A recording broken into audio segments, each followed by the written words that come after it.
increasingly complicated times. And so they may develop defense mechanisms. They're not quite prepared for the emotional issues that come up when you're trying to set those limits with your child. Incidences of sexual abuse with men are hard to define too.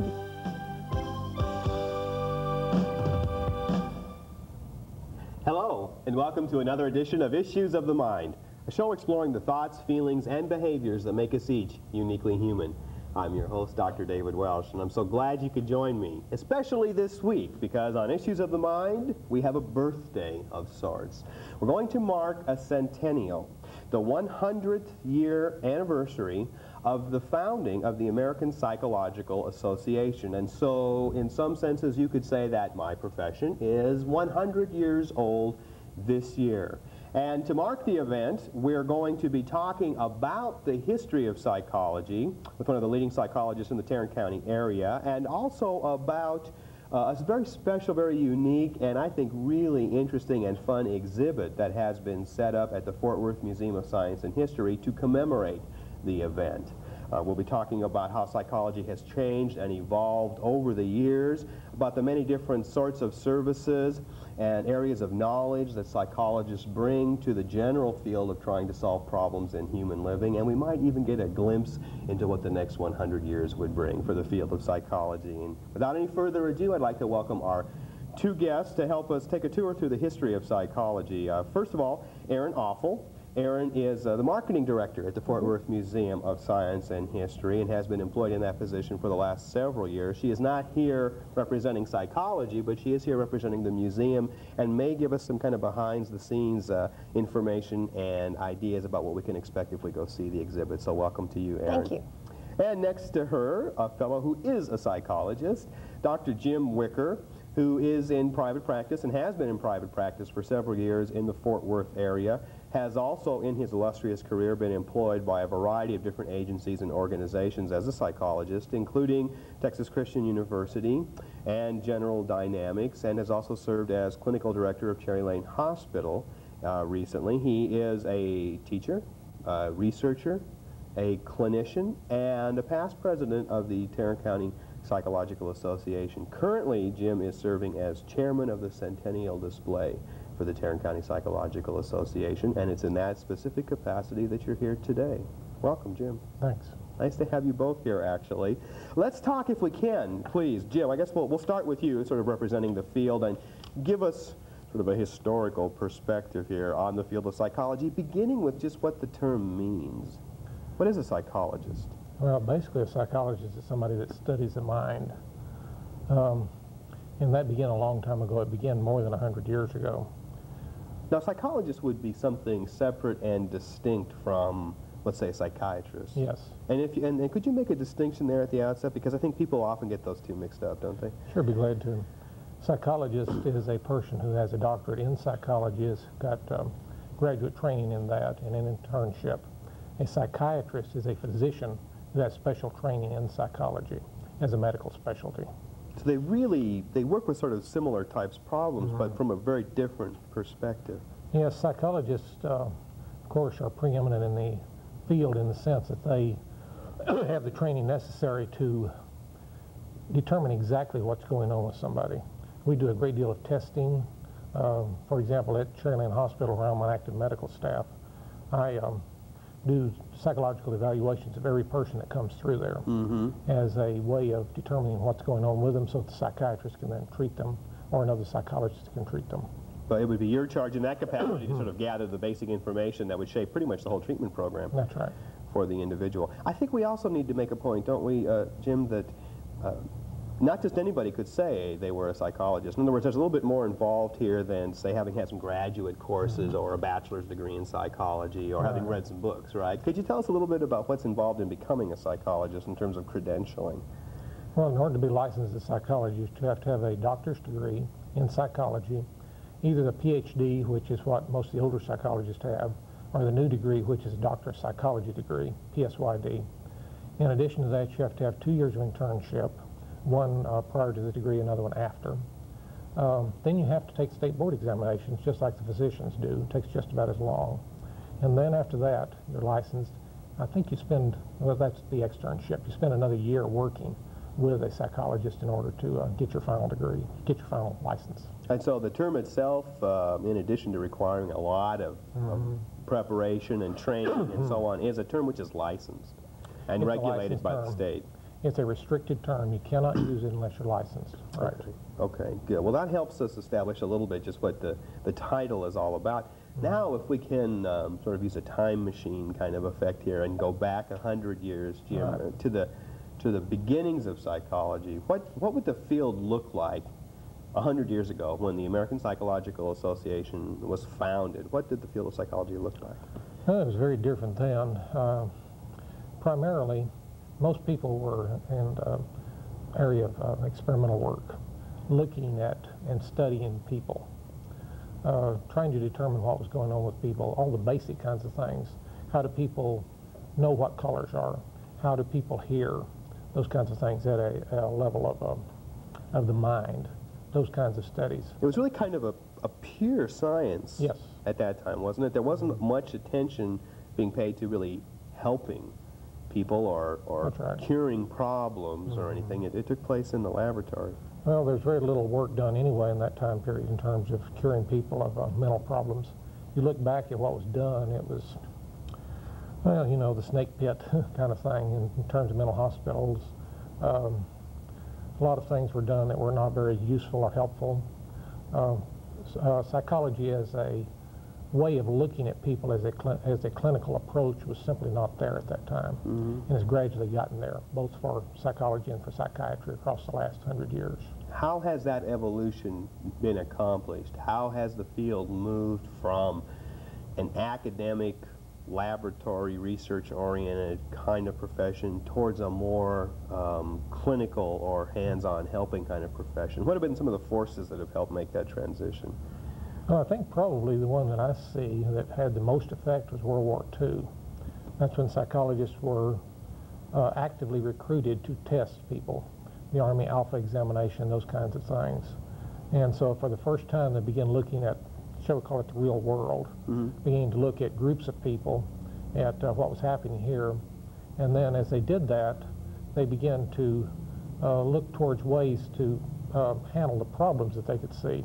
That is, you know, with the Army Alpha examination, you would determine that somebody was not capable of doing certain sorts of things. Well, then what do you do with these people? What kinds of ways can you help them and so forth? And gradually moved into the clinical area. And over a period of time, the clinical area became more important, so that now it's quite important compared to the other areas. You still have the basis, the scientific basis of psychology, but you have the clinical areas being the one that most psychologists are in. I think in terms of the consumer or the marketplace, the Right. purchaser of psychological services, that's changed a lot too, Oh, yes. hasn't it, over the years? And what have been some of the changes that you've seen take place at the level of the consumer, the person watching the show right now? Well, a lot of things. I think over that period of time, medical insurance has come to cover psychological problems. Psychologists have been covered under medical insurance in the same way that physicians are. We see all of this now. Psychologists routinely accept insurance, for example, on Blue Cross, Blue Shield, various agencies, those kinds of things. There's all kinds of coverage that you have for mental problems now. So people are covered if they have insurance. The second thing I think you see is that people are more willing now to do something about a problem along that line. I really think that's true. What's your sense of why that has happened? There seems to be much less stigma, or kind of. Oprah Winfrey? I don't know. Well, really, I think TV has had a lot to It do with has it. something to do with it. Some of the shows anyway. I think people have come to realize that a lot of the problems they have are not physical, but actually emotional problems. For example, somebody that has an anxiety attack, Right. they often end up at a hospital being checked out for a heart attack. When they find out they don't have a heart attack, they realize what's going on is emotional, and they begin to work on that, often with a psychologist. Have we had much success in the field of psychology in really curing problems or fixing problems? Like, for example, anxiety attacks. What's our success rate in terms of dealing with a problem like that? I think we've been very successful in that area. It's the kind of thing, well, for example, with anxiety problems, If the person's given a medication, then that takes care of the problem, at least for a little while. But they have to continue taking the medication. If they go through the kind of retraining they need to go through to handle the problem, then that takes care of it permanently. They don't have anxiety attacks after that. They're able to use the relaxation response techniques and other approaches to block the anxiety attacks. Let me just kind of put you on the spot a minute, Jim, and you'll like this. Yeah, right. And just throw out a couple of other areas of concern or interest to people, and give me off the top of your head some reaction as to how the field has done in terms of addressing those problems. In depression, for example. And depression, again, the psychotropic drugs are useful, certainly in the beginning, if you've got black depression, that is major depression. But after that, psychology has been very useful, I think, in terms of teaching people ways to not become depressed, teaching people ways to focus on goals, small goals in the beginning, larger goals later, moving away from things that are creating difficulties for them, developing a focus in terms of their life so that they move away from that and begin to do things. And as they do things, they move out of the depression. As they move out of the depression, they can do more things, and so it becomes positive. It starts to kind of, the snowball begins to roll downhill and gather speed. What about the field of, say, stress management? Stress management, again, I think psychology has been very useful. Again, the techniques we've talked about, the relaxation techniques and other things, cognitive approaches, all those help a lot in terms of managing stress without having to pop pills. I think something that everybody is concerned about these days, it certainly gets a lot of attention in the presidential campaign right now, is the problem of drug addiction and alcoholism. That's right. Has psychology been able to make much of an impact on those problems? Well, we do a lot of work in that area too. The hospital that I'm on active medical staff in has a drug track in it. And coming in there, we see people who are addicted to crack cocaine, which seems to be the drug of choice currently, alcohol, amphetamines, all kinds of things. The 12-step programs are useful. Those are really behavioral programs for people. That would be like the AAs and the Yes, NAs right. and those kinds of things. Those are very helpful. And then also just psychotherapy, either in group or individual with a person, helps them refocus on why it is they started taking drugs. And they can break their physical addiction fairly fast, but it's a psychological addiction, for example, to cocaine that creates the problem for them. I know something that you use as a tool in your clinical practice that I think is of great interest to the average person is hypnosis and hypnotherapy. A couple of comments from you, Dr. Wicker, as to what that is and is not and how it might be used by a psychologist? Well, hypnotherapy is not anything strange or weird. It's a normal process. I use it in 3 ways. Okay, first way that I use it is to help people move away from anxiety problems, and that's pretty straightforward. You don't have to get very deep in it to have that to be useful. The second way is to help people block pain. I get patients who are referred, for example, under workman's compensation that have pain. I had one patient who had fallen off an 18-wheeler onto his head. He had some major pain problems. Not bad. And hypnotherapy allowed him to block those pretty totally, again, without drugs. I think you work with dental patients too sometimes, Yes, don't sometimes. you? Yes, that's interesting to me. What's the third way that you use hypnosis then? Third way is more interesting, but it takes a much deeper state, and that's to work with, in particular, with women who have been abused sexually as children, and bringing the old material back, allowing them to go through it and handle it. And that's difficult, but useful. And why would that be useful to do something like that? Because as they move through that, the old memories are blocked by amnesia. They don't have access to them. Yet they're still creating all kinds of difficulties in terms of their emotional state. They get depressed, they get unhappy. The childhood emotions come back, but not the memories. Once they reacquire the memories, then the emotions go away. Catharsis. Excellent, excellent. Let's shift gears a little bit before we start talking about the exhibit, and if you could survey for us, Jim, the general areas that a psychologist might work in, or the general fields of endeavor that psychology gets applied to. Like, for example, right now we've been talking about what would be considered the clinical area, or right. the counseling areas. There are many other areas that psychologists work in as well, right? Right, there are a lot of areas. Now let's see.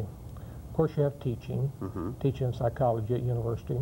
I've never done that full time, but it's a very interesting area. It's something I like to do.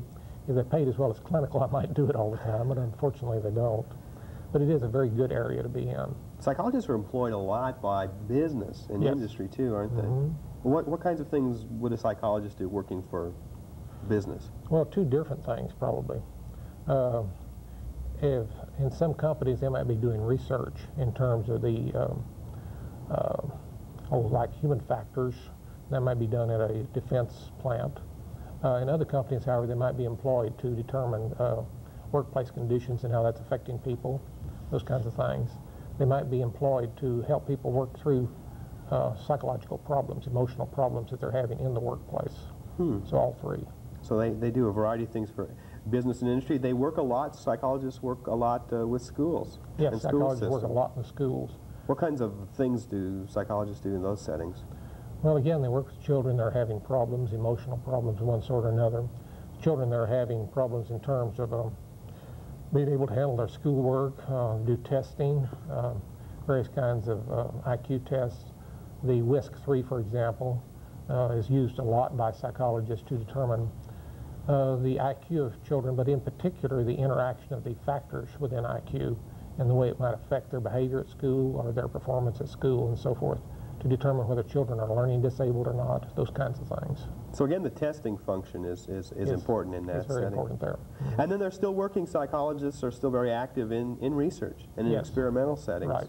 Any idea of what's going on right now, cutting edge kinds of topics or interests in the laboratory? You get a chance to look at the literature much these days, or? Yeah, occasionally. A lot of, well, there are various things going on in psychology. One of the things that's of interest to me, at least, that I keep up with is the interaction now we see between computers and people. Indeed. As far as Very research goes. interesting. Very Ways interesting. to set up computers so that they're interactive and work directly with people. And even beyond that, attempts to get computers to simulate or model intelligence That's itself, right? Artificial intelligence. Artificial intelligence. Will they ever be able to do that? Well, if you'll define artificial intelligence, I'll tell you. I think we come close. I was involved in some work along that line, and we ended up with a system that, for an aircraft, that would allow you to sit in the cockpit and talk to the instrumentation, tell it what you wanted it to do, where you wanted to set things up, and so forth. It would answer you back. Really? It got things done. It does sound like science fiction, Yeah, it doesn't sounds like science fiction, but it actually works. And speaking of science and history, maybe that's an opportunity now. What a great segue. Is that a good Yes. segue or what, Very good, Aaron? very good. Could you say a few words to us, Aaron, about how the museum, the Fort Worth Museum of Science and History, came to be involved in this particular exhibit? Sure. Well, we were contacted by Dr. Wicker with this wonderful idea in the hopes of doing something celebratory for the 100th anniversary of the organization. And one thing led to another, and we got our exhibit staff together and the powers that be and decided that we had the right space available at the right time and the right resources were there, so it just fell together for us very nicely. Now, the exhibit is almost ready to open, Right. right? It'll be opening Very very soon. shortly. In fact, by the time this thing airs, the show Yes. airs, it'll probably be up and running. And this is, of course, in Fort Worth. Right. It's in a special part of the museum, isn't it? As I was saying, we have this appropriate space available in our physiology hall, which is divided into two sections. One is the history of medicine, and then the other part of that is your body. And then toward the end of the your body division in there is some currently some empty space that we had open for this particular exhibit. It's about 500 square feet, so it fits in real nicely, and it's a really good venue, I think, for this particular subject. Can you give us a preview of some of the things we might see Oh, at the sure. exhibit? Well, Dr. Wicker has some wonderful things that he gave to the exhibit staff, and they're currently getting it all together for us right now with the right labeling and things. But we're going to have some old photographs, some interactive things. In fact, we brought along some Yes, you have. examples of Let's- stuff today. You did. Let's take a look at some of the Now, you explain this. I'll goodies that you You hold brought it up and here. I'll explain it. I'll be the Okay. person who holds things. Right. Let's see if we can get a shot of this first now. Do we want to do it upside down first or this way? No, let's do it this way This way first. first? The idea is for somebody to look at that and read off the colors, not the names that are spelled out, but the colors themselves. So in other words, for the top here, we would say, Blue, or whatever the Yeah, word is. red. But it's Right. blue. but we would lost. say Okay. blue, right? Right, yeah. And then we would say yellow, but we want to say blue because Right. it's written blue. This is called cognitive dissonance, And a technical term which means what? doing that inside your head. Right. Yes, the wires get crossed, don't they? It's very disturbing. It is. That is It is, distressing it to have is, to yeah. do that. Then you were going to do something with it upside down? Yes, turn it upside down. See the difference. Now, let's take another look at this here. Right. Okay. Now you can Get see my hands off of it. you can read off the colors easily. It's much easier to read. Right, you don't have the interference effects. Green, red, orange, purple, yellow, blue. Oh, it is much, because we don't have the interfering stimulus of the actual word itself to look at. Very good, very good. That's interesting. Are there more sort of perceptual, optical illusion kinds of things that we might see if we went to the exhibit? Yes, quite a few of them. You brought another one here, I One think, more, in we fact, sure do. actually. Well, actually, we've got several more, but this is another one. This is a piece that I think a lot of people may have seen before. This is a rather well-known piece of art here, I All think. is vanity. All is vanity. Let's see if we can get a And shot there of you this go. thing there. Wonderful. You see, at first you see, well, I say we, the skull of the skeleton Right. in the forehead. And then if you start looking at it in detail, it's actually a woman sitting at a vanity table. This is her reflection in the mirror. And this is nothing more than a candle's reflection, but looks like part of the skull. Is this designed to say something about the viewer in a way? I mean, in other words, some people might look at this first and see the woman looking in the mirror and then later realize that there's a That's skull there. Other people might. Does that tell us something, Depending Jim, on how about who close we are they as are as people? whether they pick it up or not in part. But yeah, again, it's just like the Rorschach cards. They might see something there that other people wouldn't see. Right? Or see the skull immediately and have trouble picking up the woman. It would depend. So obviously there's a lot of fun things to look at here in Right. this exhibit. What else have you brought? What other kinds of goodies do we have here? We have all kinds of good stuff here. Let's get some of this stuff out of the way Some here. of I can these take kits, this and okay. get this out of the way for you. What else do we have? Which kit do you want to show them? Right. One thing we brought today were some old test kits. These are kits that were used to test children many years ago. So we can talk about them now. In psychology, we can't show you the new test because, of course, that would compromise the tests themselves. Right. But these old ones we can. This will give us the flavor of it a little bit here. Oh, yeah, and it tells us something about the way things have changed, too. Now these are historical artifacts, you Right, see, instead historical of, artifacts. instead of testing Take this, for tools. example. They have dust on them, actually, yes. Now, I would like to ask anybody under 20 to tell me what that is, Really? really. Really? Now, anybody over 20 will know right away, right? Well, maybe. Hopefully. Right. And it is, of course, an egg beater. And now the children at that time had to recognize that. Nowadays, they would look for something electrically driven Right. and so forth, and that They would look at make that and go, huh? Yeah, it wouldn't make much Where sense. do you plug it in? Yeah. Yeah, where do you plug it in, kind of thing. So but that would be a task you would show the child. They would have to identify that. That's right. Identification of various things. There's all kinds of things in that case, actually. Oh, yes, many, many things. These things have changed a great deal. Let's sit back up here in a second. For example, the children had to place the square peg in the square hole, round peg in the round hole, and so forth. And that measures what, do you think? Well, it measures at a very early age, mental age. So, IQ, which is what we're measuring with these things, is the quotient between mental age and the age in years of the person, physical age. So, for example, if you have an IQ of 120, it means that you're 20% brighter than most people are at that particular age, whatever it might be. Gotcha. And why is that a useful number to know? I mean, people tend to make a big deal out of their IQs and knowing what they are. In fact, there's an organization called Mensa, right, which is for individuals who have exceptionally large IQs. Right. What's the significance of that? Well, and Mensa, who knows, but the being a member. Oh, no, he'll get comments on that Mensa later. will call. Mensa is a group of people, all of who have IQs in the upper 2% of the population, which on a standard IQ test is about 132, 133. It's not all that unusual. It's fairly unusual. Now, what happens with that is that when you get a group of people like that together, the level of interaction changes, right, and you get a great deal of interaction going. There's no slow people there. Everything is going back and forth rather quickly. There are other organizations, however, that do Mensa do a lot more than Mensa does in that area. There's one called the 999 Society. You have to be the 1 out of 1,000 Really? in terms of your IQ. And how does that get determined or evaluated? Is that, That you gets have to go to a psychologist to have that done? Is Yes, in most cases. That gets evaluated by things like this. You can't see this on camera, I know, but this is an IQ test, which I picked up at the last Mensa gathering I went to, which was in San Francisco. And this is an IQ test that begins at the bottom end at 115, at the top end goes to 190. I looked at it, and after about He has a wonderful story to tell. He truly Is there a does. good story associated? after about 2 hours, I managed to solve the first problem. It's supposed to take something like 10 days to work through this particular IQ test. You do it without, you can use books, you can use anything you want to except asking somebody else. Right. And it's available to anybody who wants to try it. Yeah. Okay. I'm sure the phone lines are lighting up right now, I'm sure. Even And that phone number is. Those kinds of things.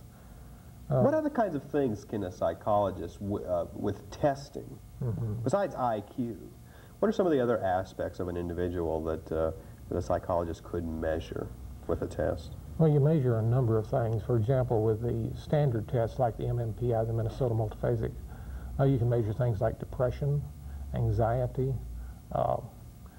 various things along that line, how angry the person is, whether they're likely to act out and hurt people, all kinds of things along that line. Can measure psychotic or schizophrenic tendencies? Schizophrenia, right, those kinds of things. Had a case not too long ago that was interesting in that area where the person had given them 6 tests altogether. I'd given them the MMPI, the MCMI, or the Milan, which is another personality inventory. Another personality inventory. It's a newer version. And an IQ test, and 2 projectives, and the FIRO-B, which is a measure of how well you interact with people. And looking at all of those, all the tests pointed towards the same thing. The person was schizophrenic. The projectives that I gave them, these were drawing tests, showed that. The scales were elevated for schizophrenia on both the MMPI and the MCMI. And everything showed except for the FIRO, and it's not designed to show that. So these tests can... They look pretty conclusive, Oh, yes, right? very conclusive. We need to point out, Jim, don't we, before we're out of time here, that the Tarrant County Psychological Association maintains an information and referral service for those who are looking for more information about psychologists or psychology. Tell us a little bit about that service real quickly. Sure. It's computerized so that you get a very quick feedback. It refers you to all the psychologists that are on the service in terms of the kinds of factors you might need, how close they are to you, types of problems they work with, whether they take insurance assignments, what their fees are, what special skills they have, like hypnotherapy or whatever. So it really helps you narrow down real quickly to find the professional who's best suited to you. Do you know the number off the top of your head for the referral service? No. Yeah, I can't recall it either. But it can be located in the Yellow Pages. Yes. The very first listing in Psychologists is the Tarrant County Psychological Association. And they could call you and get the number from you directly too at 738-3831. Sure. To find out more information about the exhibit, Aaron, what's the best way to find out specific times and location and all that kind of thing? Well, anyone can call the museum at 732-1631, and it is the Fort Worth Museum of Science and History. Just real briefly, we are open from Mondays from 9 a.m. to 5 p.m., Tuesday through Thursday, 9 to 8, Friday and Saturday, 9 to 9, and Sunday, noon to 8. Admission is $3 for adults, $1 for children, and that admission pass is good for a calendar month. So you can come back and see this exhibit over and over throughout the month. And we really want to emphasize that in addition to this specific exhibit, there's a whole world of exhibits, not to mention this wonderful Omni Theater and lots of other fun things to do while you're there. That's right. It's a good family setting. It's a good chance to interact with your family and hopefully learn something about this field. Well, hopefully we have all learned something as a result of the both of you being here about the field of psychology and the ways in which psychologists can be useful and helpful. For more information about the exhibit, call the museum, Fort Worth Museum of Science and History. For more information about psychology, call the Tarrant County Psychological Association Information and Referral Service. But for now, I'm going to have to say goodbye to both of you, to Aaron Offel and to Dr. Jim Wicker. Thank you both for being here to share the information with us. Come back in 100 years. Right. We'll see ya. And of course, I, as always, would like to thank you for being here as well. I'm Dr. David Welsh, hoping that you'll join me again next week as we explore more issues of the mind.